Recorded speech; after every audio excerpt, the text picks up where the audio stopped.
Video பார்க்குற எல்லாருக்கும் வணக்கம். நான் உயிரோடு இருக்கிறேன். இன்றைக்கி நம்ம சேனலில் பார்த்தீங்கன்னா ரொம்பவே இன்ட்ரெஸ்டிங்கான ரெஸ்லிங் செய்களை பற்றி தான் பார்க்க போகிறோம். சரி, அது என்ன உயிரோடு இருக்கிறேன் அப்படின்னு கேட்டிங்கன்னா வாங்க மேட்ரை பற்றி பார்க்கலாம். ஃபஸ்ட்டு இன்றைக்கி ராய்ஸ்கி வந்து தன்னுடைய சுச்சுவேஷனை விளக்கியிருக்காரு. அது மட்டும் இல்லாமல் கோடி ரோட்ஸோடைய சாம்பியன்ஷிப்பை ராண்டி ஆர்டன் ஆட்டையை போட்டுட்டாரு. ட்ரூ செய்த சம்பவம் மோர் அப்டேட்டை பற்றி தான் இன்றைக்கி வீடியோ பார்க்க போகிறோம். ஸோ ஃபஸ்ட் டைம் சேனலுக்கு வந்துருக்கோங்க, சப்ஸ்கிரைப் பண்ணிக்கோங்க, பெல் ஐக்கானை கிளிக் பண்ணி வச்சுக்கோங்க. தினமும் போட்ட ரெஸ்லிங் செய்களை தமிழ் மொழியில் தெரிஞ்சுக்கோங்க. இன்றைக்கி ஸ்மாக்டவுனை பொறுத்த வரைக்கும் ராய்ஸ்கி அப்படிங்கிற ஒரு மல்யுத்த வீரர் டபிள்யூடபிள்யூக்கு டெபியூட் மேட்ச் விளையாடிருப்பார். ராயல் ரம்பல் வச்சிருப்பார்ல அப்படின்னு கேட்டிங்கன்னா அது ரிட்டர்ன்ஸ் ஷோ, வீக்லி ஷோவில் சண்டை போட்டால் தான் அது வந்து டெபியூட்னு சொல்லுவோம். ஸோ இதில் அவர் வந்து வெற்றி பெற்றார்.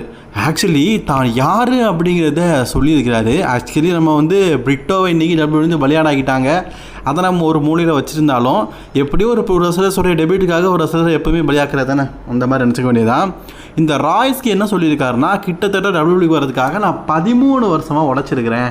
ஸோ கிட்டத்தட்ட பார்த்தீங்கன்னா நீங்கள் ஒரு 13 வருஷத்துக்கு பின்னாடி போனீங்கன்னா அந்த நேரத்தில் நான் டபிள்யூடபிள்யூவில் ட்ரெயினராக இருந்திருக்கிறேன். அதாவது ட்ரைனிங் பண்ணிகிட்டு இருக்க ஒரு ரெஸ்லராக இருந்திருக்கேன். அப்போ என்னை வந்து செக்யூரிட்டி ஷோக்கெலாம் ஆக்சுவலி டபிள்யூடபிள்யூ ஷோ நடக்கும்போது செக்யூரிட்டி கார்டாக நிற்க வைப்பாங்களா, அப்படி இவரை நிற்க வச்சிருக்காங்களாம் 2013.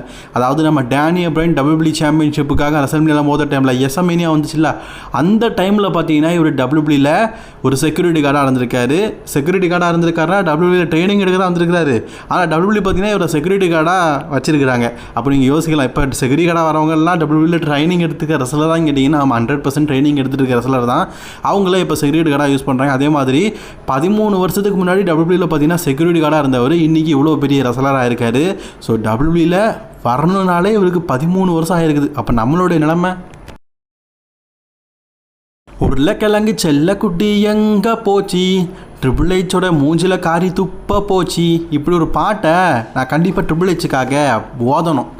ஆக்சுவலி போன வருஷம் நீங்கள் ரெசல்மேனியா டைம் பார்த்துருப்பீங்க. ஸ்மாக்டவுன் எப்படி இருந்தது, சும்மா கலன்னு இல்லை. அதுலேயும் ரோமன் ரெயின்ஸு, பங்கு, செத்ரான்ஸோட செகமெண்ட்லாம் அல்ட்டியாக இருந்ததில்ல. வீக்லி அதை சூப்பராக கொண்டு போனாங்க. ஆக்சுவலி போன வருஷம் ரெசல்மேனியா எப்படி கொண்டு போனாங்க தெரியுமா, ரால அன்டிஸ்பியூட்டட் சாம்பியன்ஷிப்பான ஸ்டோரி வந்து ராலையும் இருந்தது, ஸ்மாக்டவுன்லையும் இருந்தது. ஹெவிவெயிட் சாம்பியன்ஷிப்பாக ஸ்டோரியும் ஸ்மாக்டவுன் கொண்டு வந்தாங்க. அதே பட்சத்தில் ரோமன் ரெயின்ஸோட ஸ்டோரி ராலையும் இருந்தது, ஸ்மாக்டவுன்லையும் இருந்தது. அப்படி ரெண்டு பிராண்ட்லையும் ஈக்குவலாக கொண்டு போனதுனால ரெண்டு பிராண்டையும் பார்க்குற இன்ட்ரெஸ்டிங் வந்தது. ஆக்சுவலி இந்த வருஷமும் அப்படி கொண்டு போயிருக்கலாம். டபிள்யூ என்ன பண்ணுறாங்க தெரியுமா, அந்தந்த பிராண்டுக்கு அந்தந்த ஸ்டோரியிலேன்னு கொண்டு போகிறாங்க. இப்போ ராவை பொறுத்த வரைக்கும் 3 வெயிட்டான ஸ்டோரி இருக்குது. ஒன்று பார்த்தீங்கன்னா டபிள்யூ வந்து அஃபிஷியலி செத்ரான்ஸோட ஸ்டோரி லைன், செகண்ட் பார்த்தீங்கன்னா நம்ம ஓபா ஃபேமி, மூணாவது ரோமன் ரெயின்ஸ். ஸ்மாக்டவுன் சைடு பார்த்தீங்கன்னா ஒன்லி ஃபார் ராண்டி ஆர்டன், மற்றபடி இன்ட்ரெஸ்டிங்காக எதுவும் இல்லை. டபிள்யூடபிள்யூ இதை 3 பார்க்கும்போது ராண்டி கோடியெல்லாம் ராக் கொண்டு வராங்க. ஆனால் ரோமனையோ சிஎம் பங்கையோ ஸ்மாக்டவுன் பக்கம் கொண்டு வர மாட்டேங்காங்க. அதனால தான் ஸ்டோரி பார்த்தீங்கன்னா ரொம்பவே மட்டமாக இருக்குது. ஸோ ரெஸ்லிங் ஃபேன்ஸ் மத்தியில் ரெசல்மேனியா வீக் அப்படின்னாலே ரா ஸ்மாக்டவுன் நல்லாயிருக்கும். ஆக்சுவலி ரா நல்லா இருக்குதுங்க, வீக்லி நல்லா இருக்குது. பிகாஸ் பிராகு, ஓபா, ரோமனு, செத்து, பங்கு, எவ்வளோ சரவடியான ஆட்கள்லாம் வந்து சூப்பராக கொண்டு போனாங்க. ஆனால் என்னதான் இருந்தாலும் ஸ்மாக்டவுனை பார்க்கும்போது ஒன்லி ஃபார் ராண்டி ஆர்டன் அப்படிங்கிற மாதிரி தான் இருக்குது. ஸோ கோடி ரோட்ஸ் அப்படிங்கிற மாதிரி தான் இருக்குது. ட்ரிபிள் ஹெச் ஏன் இப்படி பண்ணுறாரு அப்படின்னு தான் தெரில. ஆக்சுவலி நான் ஒரு விஷயம் சொல்லிட்டேன், நீ ஸ்மாக்டவுன் நல்லா இருக்கும் அப்படிங்கிறதுக்காக நான் காலையில் எழுந்துச்சு பார்த்தேன். ஆனால் பார்த்து முடிச்சோன்னா என்ன யாரும் தேட வேண்டாம் அப்படின்னு லெட்டர் எழுதிட்டு ஓடிடலாம் போல இருந்தது. அந்தளவுக்கு மட்டமாக இருந்தது. ஆக்சுவலி அவர் சைடில் நல்லா தான் பண்ணியிருக்காரு. என்ன வீக்லி நம்ம பார்க்குற மாதிரியே இருந்தது.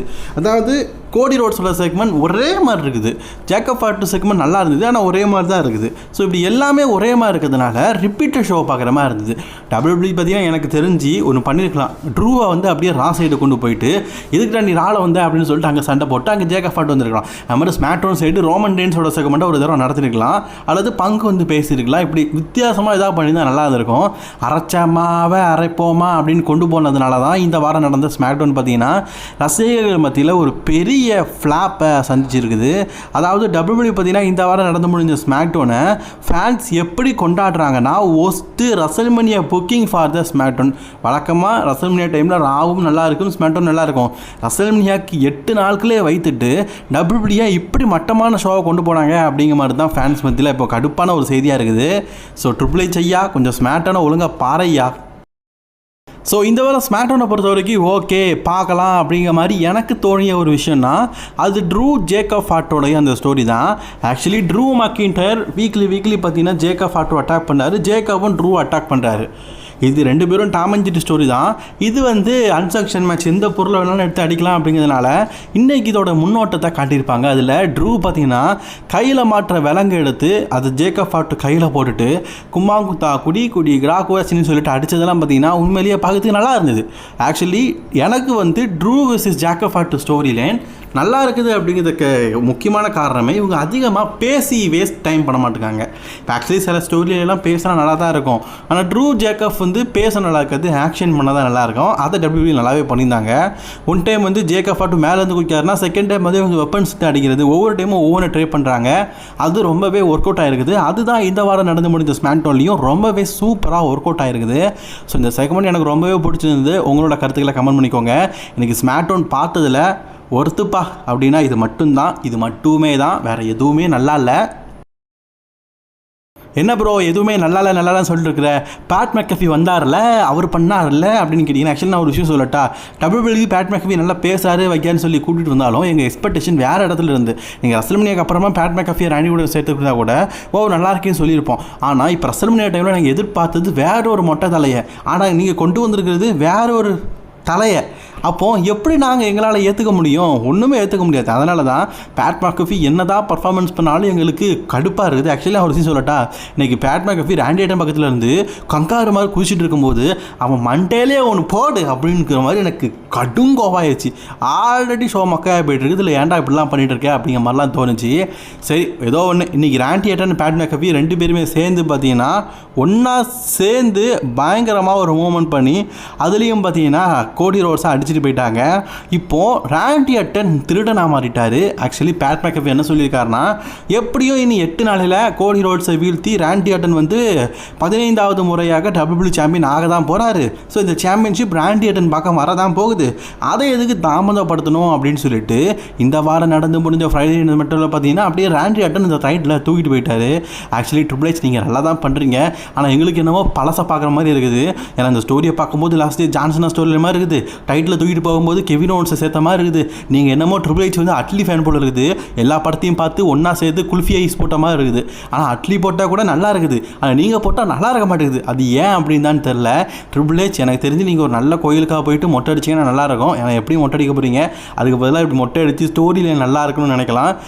ஏன் எனக்கு என்ன டவுட்டுன்னா, ரா சைடு சூப்பராக இருக்குது, ஸ்மாக்டவுன் சைடு ஏன் இவர் மொக்க பண்ணார்? ஆக்சுவலி ஸ்மாக்டவுன் சைடு ஸ்டோரி இல்லை, ரா சைடு தான் பவர்ஃபுல்லாக இருக்குன்னா, ஓபா ஃபெமி அப்படி ஸ்மாக்டவுன் கூட்டு வந்து ஒரு ப்ரொமோ கட் பண்ணி ப்ராக் நான் எவ்வளோ பெரிய ஆள் தெரியுமா அப்படின்னு அவர் ஃப்ரீ ஏஜென்ட் தானே, ஸ்மாக்டவுன் வந்து இன்னொரு ரசல் கூட சண்டை போட்டு அவருடைய பலத்தை அதிகப்படுத்த மாதிரி காட்டணும், நல்லா இருந்திருக்கும்.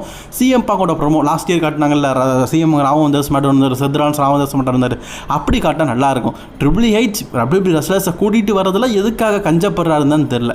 சரி, இன்றைக்கி ஸ்மாக்டவுன் பார்த்து எத்தனை பேர் உயிரோடு இருக்கீங்க அப்படிங்கிறத கமெண்ட் பண்ணிக்கோங்க. நான் உயிரோடு